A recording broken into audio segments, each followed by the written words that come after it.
Fox News Podcasts presents the Bret Baier Podcast with Fox News chief political anchor Bret Baier.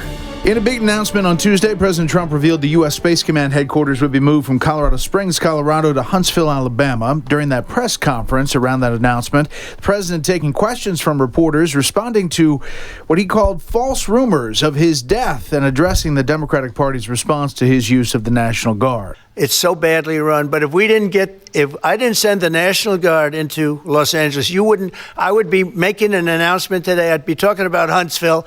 And I'd simultaneously be saying, by the way, the Olympics is not coming to Los Angeles. If we didn't do that, and even the sheriff, the top law enforcement person in Los Angeles said, we could not have handled it without them.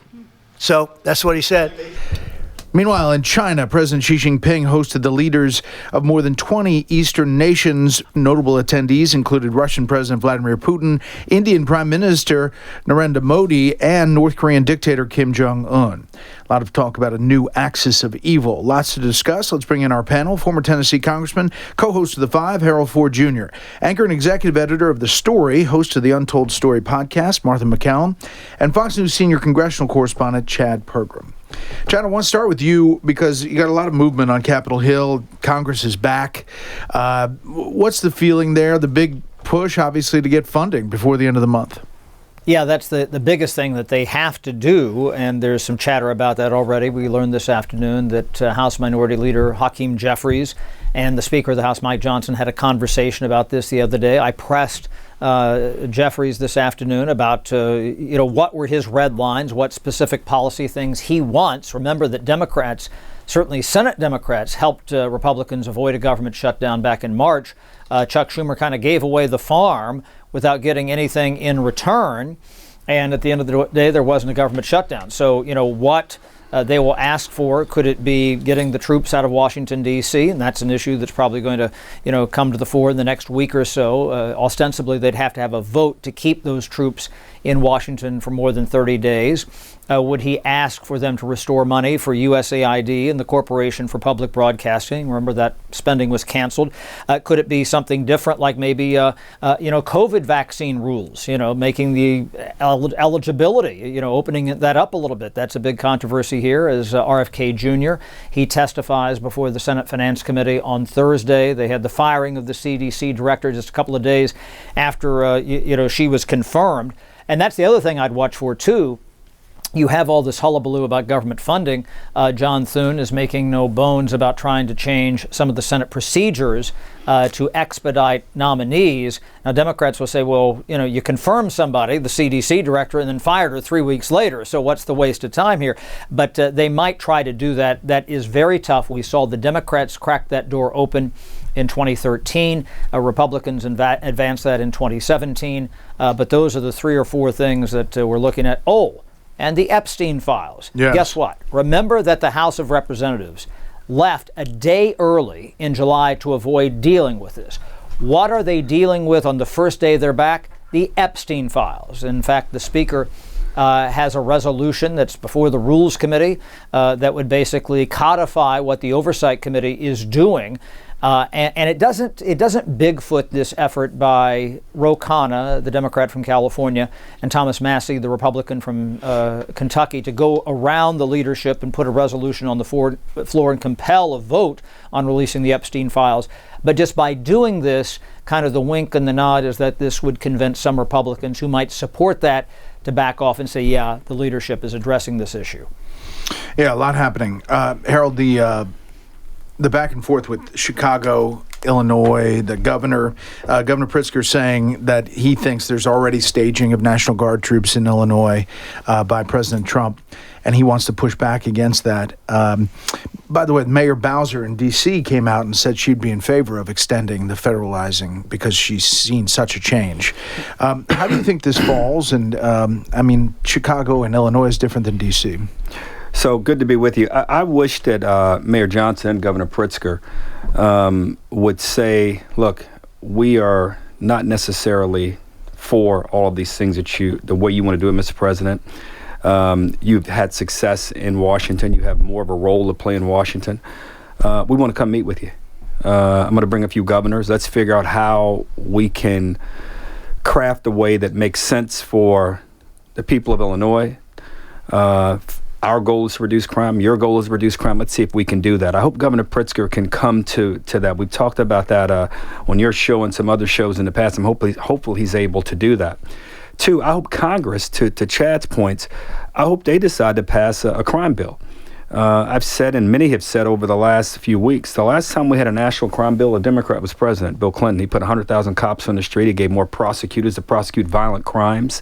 He even gave cities and localities monies or resources to provide summer jobs and opportunities to give kids more things to say yes to that are positive than the yeses that they say, which are oftentimes negative in parts of the year.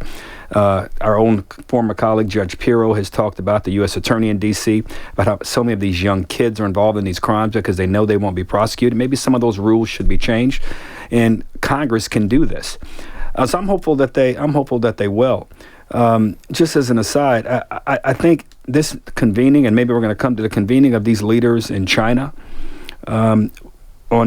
right before you're going to have a meeting of the UN leadership here from around the globe here in New York, is a very telling and potentially devastatingly terrible and powerful meeting amongst people who don't have our best interests at heart. And the further we get away from the Alaska summit, one has to ask the question, I hope the White House is asking, is what they're doing working? I hope it is. It doesn't appear from someone here with the cheap seats that this is working quite as effectively as we want it to. Yeah, on the foreign policy front, Martha, I mean, the president said today that he may have to do something different and acknowledge that it's not working with Russia and Ukraine, getting them to the table. And he said that if they're not sitting in a bilateral meeting, then there's going to be consequences. Yeah, and he has said that several times. I think that the effort was very clear to bring them together, to go to meet Vladimir Putin in Alaska. You were there. But it's clear that it's not bringing them together at this point. And is Putin just still tapping him along, as he has said in the past? And I think, the president obviously recognizes that you can make the greatest effort possible, but it doesn't necessarily mean that it's going to get you there. Today, when we just heard from him a short time ago, he said, maybe we don't get there. And that's a scary proposition. If that's where we're headed here. And you saw this meeting that Harold was just speaking about with Modi and Xi from China and Vladimir Putin. But, those three actors, they have a lot of problems with each other. I mean, they are not, they might have a convenience of making that appearance together, but, there's conflict between China and India. Xi hasn't always been that enthusiastic about making his support for Russia a very open thing. We have the huge tariffs that are on India right now with regard to their Russian oil purchases. So, they have their own frictions between them. And President Trump said today, I wasn't worried about that meeting. China needs us, and we do have a good relationship with India. So you see all these chess pieces kind of slowly moving around. And it is, as President Trump has said, much more difficult than he anticipated. Panel, we'll hold it right there. Chad, the tariff situation with this lawsuit that is eventually going to end up at the Supreme Court, the tariffs can stay in place until October 14th. What's the feeling on Capitol Hill? There are many countries still in line trying to negotiate here, and they don't really know if they're going to be sticking around. And that's the one thing when you talk to lawmakers, especially when they're cutting, some of these deals with corporations, that this is kind of the imprimatur, that's part of the trade deal. If they have business in those countries, or maybe they're based in some of those countries, is that a factor as well? The one thing that's the unwritten element in all this, because it's something you can't evaluate under the Congressional Budget Office, is that they have actually brought in revenue from these tariffs. It's not enough to absolutely blow a hole in the deficit, but it certainly helps the overall bottom line. And there's some conservative Republicans who will point to that. But again, this cracks open the door, especially as Congress comes back to session. And members have been out in their home states and districts and hearing from constituents about the cost of things and, is this affecting their bottom line or their businesses, or restaurants went out of business or whatnot. And so we'll know more in a couple of weeks about how Republicans specifically feel about that. They have always been willing to give deference to President Trump, especially on this issue. And that might, start to change, especially the fact that they have heard from some of their constituents over the past few weeks during the August recess.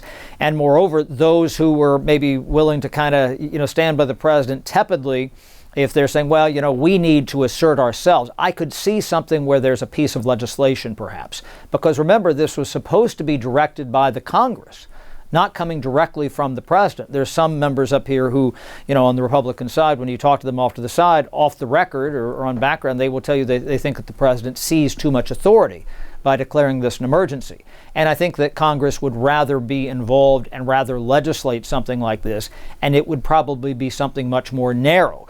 The problem for that, of course, is that they're then on the hook, and that they're more than willing to give this leeway to President Trump. And as Harold knows, members up here, they're really for or against a lot of things until you got to vote for something. And then when you have to put your name next to that, that card, green or red or whatever it is, and you're on the record, they don't like to do that. Yeah, much easier to get to know. Harold, they're coming up to this fiscal cliff again, funding the government. There's some word that Chuck Schumer may want to stir the pot and push this shutdown and say, we're going to fight Trump with everything we have. Especially if Republicans come back with rescissions to cut things back. But the word I'm getting is that the White House doesn't really care. They've got the big, beautiful bill. They've got the funding for ICE. They've got the funding for the wall. They've got the funding for Defense Department. And they kind of welcome a shutdown. So, it is unfortunate. Chad's right. The men and women there have ceded a lot of responsibility over the last several years. It amazes me. Congress now governs in the face and the threat and specter of defaults, of going over cliffs because they can't fund the government. These dates are set. I mean, it'd be like someone saying, I'm shocked that Christmas is on December 25th. It happens every year. Or the 4th of July again is coming, July 4th. How does it sneak up on me so much? Chad knows that as well as I do, and the two of you do as well. Congress has passed a budget less than 5 times on time in the last 50 years. The government runs out of money every year, September 30. And we have a great sense because of the prognostications and predictions of the Treasury Department and the National Economic Council when we may eclipse or breach this debt. Now, we've been fortunate in the last few months that because of the tariffs, because of the revenue generated from the tariffs, the bond market hadn't reacted terribly. And as a matter of fact, some of the credit rating agencies have decided not to downgrade our debt. But if what you're saying is correct, Brett, and I'm not suggesting that your sources are not telling you the truth, that they're willing to take on this fight, the White House. And remember, Schumer got in a lot of political trouble last year for what many Democrats thought was capitulating to President Trump and not allowing the government to shut down. You have to think, when you think about local politics here in New York City with the mayoral race and Mr. Mandami, the real progressive candidate who has been a lightning rod in the Democratic Party and nationally, will Chuck Schumer be willing to negotiate again with Donald Trump? And if the president doesn't want to, I think the real losers, and probably the most disturbing thing I've heard in the last 2 weeks, is just how the dichotomy and the gulf between the people earning over $250,000 a year and much higher and people who are earning much less, how they're spending. You look at all the retail stores, the big high-end name ones. I was told by a great pal out of Dallas who runs a big set of shopping centers there that they can't keep Rolexes in the Rolex store. And then I saw my friend not long ago in the last 24 hours on television who sells McDonald's saying that they're introducing not the value meal but the extra value meal because so many of their customers aren't able to afford the value meal. The real losers are going to be the American people, particularly the working class American groups across the country, who I believe Democrats have lost, and who Mr. Trump put Mr. Trump over the finish line, both in 2016 and again in 2024. So I'm hopeful that one side will not only blink, but decide to do what's right for the country. Because I don't think we can downplay this meeting, and no one is, this meeting in Beijing with these 3 leaders. For them to come together, and I think we should recognize we are the most important country in the world. We're the wealthiest country in the world. We have the most important companies in the world. Half of the market cap value in all the world are companies that are listed here in America. We have the greatest universities in the world, the best researchers. But as much as we're the important country, the most important, we're not the only country. In that meeting yesterday or a few days ago, what it signaled to me, in my lifetime, I've not seen anything quite like that, even with the tensions they have. And then for the North Korean leader to come out today and say he's looking at developing another intercontinental ballistic missile, whether he's bluffing or not, I think it's all coming on the heels of what's happening overseas. So it's not encouraging. If I was a voter living where I'm from in the middle of Tennessee, I live in New York now, earning $40,000 a year, trying to make ends meet, this is not the conversation I'd want to hear happening, that the president's willing to take the Democrats on and the Democrats are willing to take the Republicans on. It sounds like deja vu all over again, as that New York catcher once said.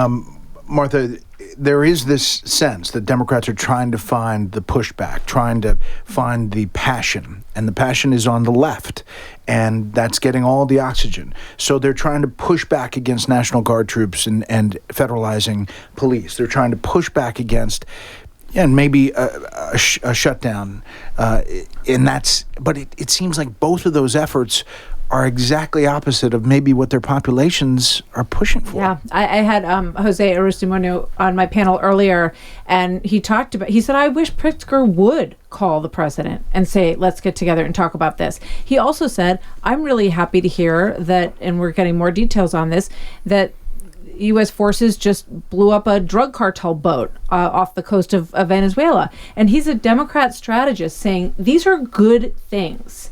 We should be applauding of pushback to the Venezuelan drug cartels, which are bringing fentanyl into this country and all kinds of other stuff. We should be applauding people who want to make our cities safer. And, this is exactly what I think in the last presidential election really brought more urban voters into the Trump camp, because he seemed to understand what was going on, that they want less crime. All of this, when I look back at it, Brett and Harold and Chad, it goes back to 2020. It goes back to the George Floyd. It goes back to the defunding of police, the increase of these no bail policies in cities across the country. And what has happened as a result of it? It has made these cities more dangerous. It has forced younger people into crime. They get bounced right back onto the street. There's no lesson learned from that experience. Then, it's easier maybe to, rob a few people or ride around on a moped and steal a couple of purses than it is to go get a job. And that is just perpetuating in this culture.